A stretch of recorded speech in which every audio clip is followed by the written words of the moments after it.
Hace unos días disfruté de un debate televisivo sobre la eutanasia. ¿Qué es la eutanasia? Eutanasia es un término, desde el punto de vista etimológico, el etimón, lo cierto del término, que está conformado por dos términos.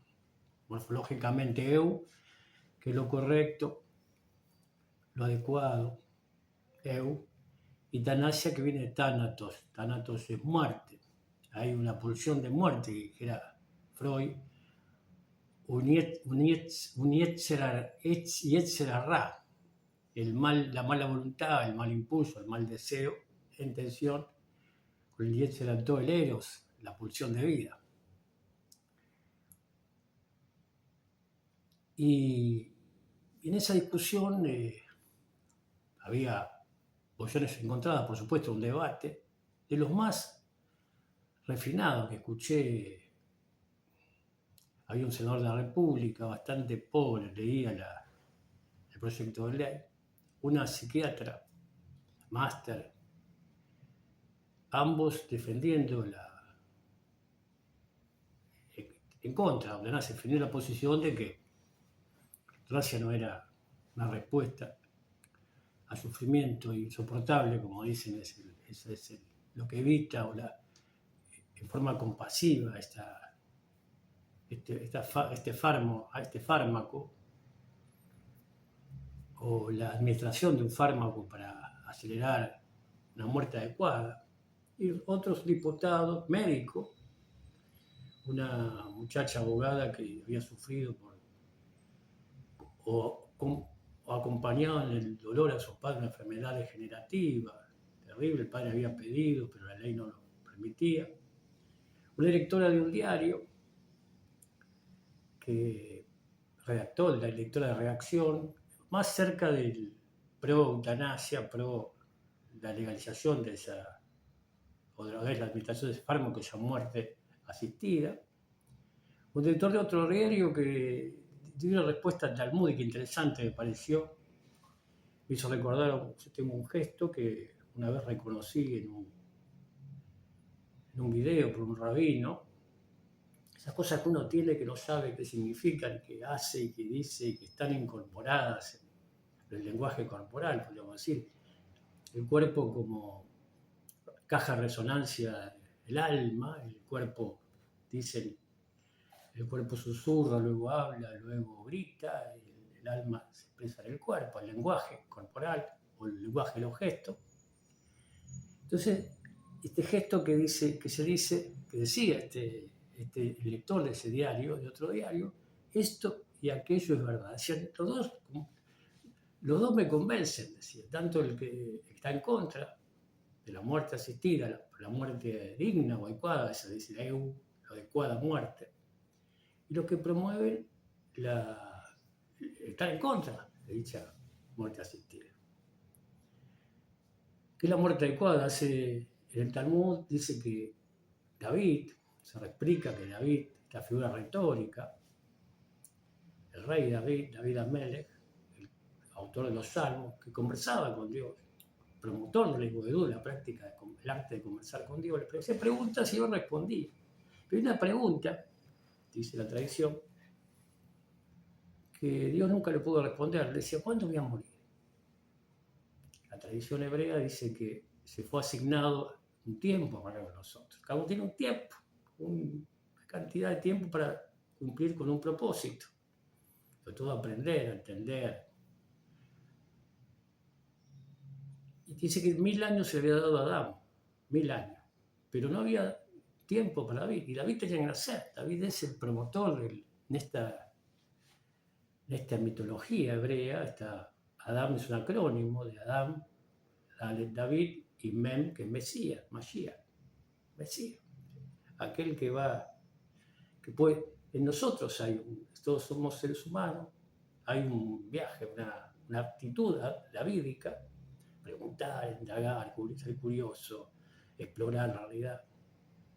Y hacer a ese Mesías esa capacidad de platicar, de responder, de tener un discurso, sostener ese discurso, como pasaban estas dos, la atención, y este hombre decía, y los dos esto y aquello es verdad, ¿cómo puede ser verdad?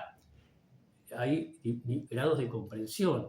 Otra vez uno puede recordar la Oda a la flor de Richard Feynman, que dice, uno puede reconocer la belleza de la flor estética,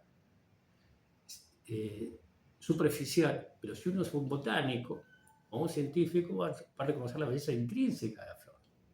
Y los dos dicen, el artista dice que por eso quizá, no sé, y no arrancar una flor, porque la flor es una criatura que tiene su razón de ser, un ser, criatura, creación.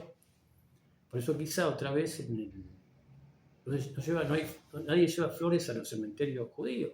Uno colocan piedras y no flores, no se arrancan las flores. No debería arrancar una flor. No sé, quizás por eso. Entonces esos todos tienen razón. Esto y aquello es verdad, decía, porque tienen grados de comprensión más profundos o más superficiales.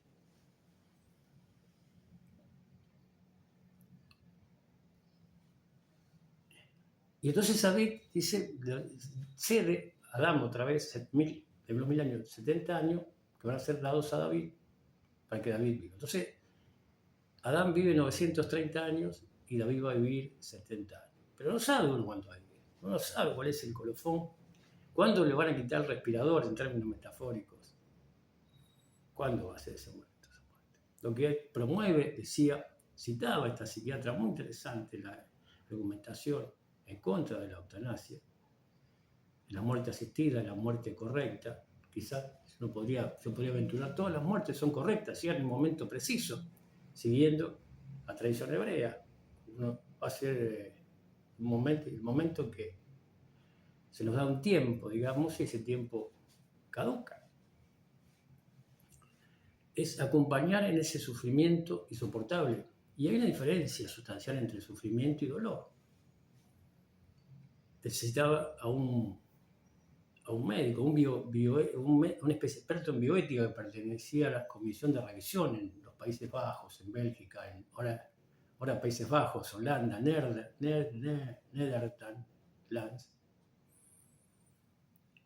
Theo Boer se llama este médico máster en bioética, decía que pertenecía otra vez a la comisión de revisión, muchos años en Holanda, en los Países Bajos, se aplica la eutanasia.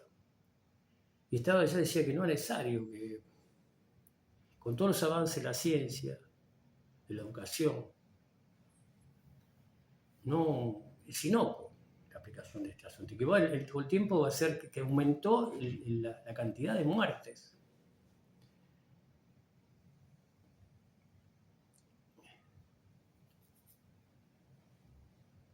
Y una diferencia otra vez decían este sufrimiento y el dolor. El dolor es inevitable. Dice una cita del Talmud, dice un tonto no se afecta con un insulto, ni un muerto con un cuchillo, con un clavo en un cuchillo. De ahí viene indagación. Indagar es interiorizar una daga. Cuando uno está indagado y uno tiene que responder y indagar. Pero el dolor es real. Cuando uno se dice sufrimiento, dice, ¿por qué los justos sufren? La palabra dice sufre, y los malvados, Rashaim, prosperan. En realidad no. La persona que piensa bien, no hay un justo puro, completo, no hay justo, no hay una persona que piense de forma adecuada. Aunque piense de forma adecuada, en el acto es muy difícil llevar eso que decía Max Weber, la distancia práctica entre el pensamiento y la acción, o la teoría y la práctica. No se equivoque, pero la persona que piensa bien o que duda, que tiene dudas de qué decir, qué hacer, le duele que la realidad, que el mundo está dominado por otra vez stultus arrogantis. La traducción de este académico de la Universidad de Salamanca, dice el dicho, lo que la natura no da, Salamanca no presta. Es idiotas arrogantes. Quizá alguna vez uno fue un idiota arrogante y no duda, no se permite la duda de decir, estará bien. De haber una ley que en otros países estuvo en práctica y que una persona experta dice que no funciona, que eso que promueve la compasión no es tal, que se cambia el relato, en el tiempo va a ser otro. Y se confunde, también decía, había encuestas, pero la gente no confunde eutanasia con eugenesis, con el suicidio asistido, con el homicidio compasivo. Entonces dice, hay una confusión teórica muy grande. La eugenesis tiene que ver con hay distintos tipos de humanismo. Dice que el humanismo evolucionista promueve la eugenesis, eso que los nazis, al decir si eres una raza superior, evolucionada, la raza aria, decían que los judíos, que los gitanos, que la gente de color, que las personas que tenían nacían con defectos, eugenesis es eso, el nacimiento con problemas de salud, defectos, Down, etc., había que matarlo. Su ser naturaleza, pero el ser humano no es un animal, aunque parezca un animal muchas veces. Tenemos sensibilidad, tenemos imaginación. La ciencia avanza y promueve otra vez acompañar al otro en el dolor. O sea, no sufrir. ¿Por qué el que no sufre cuando uno entiende algo, el primer paso es el enojo? No se enoja, dicen que el enojo es la medida del ego. Alguien te abandona, alguien te insulta, no te conoce, te difama. Entonces uno se enoja. Dice, ¿cómo? ¿Cómo ves eso de mí? Quizás muestra algo. Uno está trabajando, uno le señala una parte, un defecto, y uno no quiere reconocerlo, lo quiere visibilizar, tapar. Pero uno está trabajando, el aprendizaje uno reconoce sus errores, su miseria. Entonces dice, bueno, ya sé, pero dame tiempo todavía, si me equivoco, pará. Entonces uno se enoja, y después cuando uno entiende, si uno se esfuerza a entender por qué pasa eso, por qué funciona así el cómo, por qué hay justicia, por qué hay connivencia, porque hay perversión, porque hay egoísmo, etc. Todo eso que uno ve, observa por las redes, la televisión, intolerancia, etc. Entonces uno se pone triste. La tristeza puede llevar a la depresión. Y el deseo de no querer vivir más, porque no puede soportar vivir de esa manera.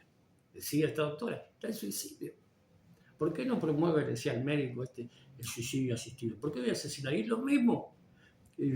La leía, ¿vale? Yo comparto mucho tiempo con médicos, porque trabajo en una empresa de salud, que administra la salud. No sospecha de la caridad de los médicos, la piedad de los médicos en general. Hay médicos piadosos, pero hay médicos que son crueles, muy fríos, muy cínicos. ¿Por qué? Es lo mismo. Entonces, esto tiene que cómo uno acompaña, lo llaman los cuidados paliativos, que no están para todas que quieren mucho dinero, no es para cualquiera. Uno no acompaña a las personas con el deterioro, con el tiempo. La gente vive más años, pero hay un acompañamiento real porque es un problema.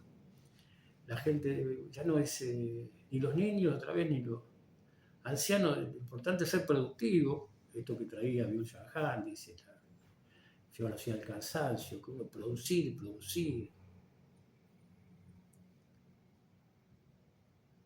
No hay un acompañamiento en el dolor del otro, entender. Cuando entiende, se alegra y dice, por eso estas cosas funcionan así. Y el trabajo, toda la Kabbalah, quizá por eso es complejo, porque no es compartir una información, no es leer un texto, no es informarse, sino tiene que ver con la Kabbalah hay un concepto que es el grado más sutil, quizá, que es lo que promueve la luz de la emuná. Dicen en la escuela que da la luz de la emuná, la luz, porque digo la luz, cuando hay luz, la oscuridad no puede, una vela ilumina un espacio muy grande. Una vela, imagínese una fogata, la persona está encendida, lo que se llama itlaut, el entusiasmo tiene que decir que está encendido. Hoy es crítico, la gente dice, que es muy intensa, cómo uno regula para no generar enojo, porque esa intensidad a veces promueve a aquellos que están apagados, están así, esa energía es baja. se llama emuná. La emuná no es un concepto, es una vibración muy alta. La emuná permite sostenerse en el dolor y acompañar al otro en el dolor. Porque aquel que piensa bien y que entiende más o menos el mundo y al ser humano, porque el ser humano, uno puede ser un cosmólogo, entender, escribir, pero el ser humano es muy distinto, es inconmensurable, decía un cabalista, la distancia entre el ser humano, cualquier ser humano, el más simple, y un mono, o un chimpancé, como es inconmensurable la distancia entre el ser humano más refinado y el creador. Entonces esta humanidad decía, y me recordaba un compañero, se atribuye a León Tolstoy, dice, si te duele, estás vivo, pero si te duele el dolor del otro, sos humano.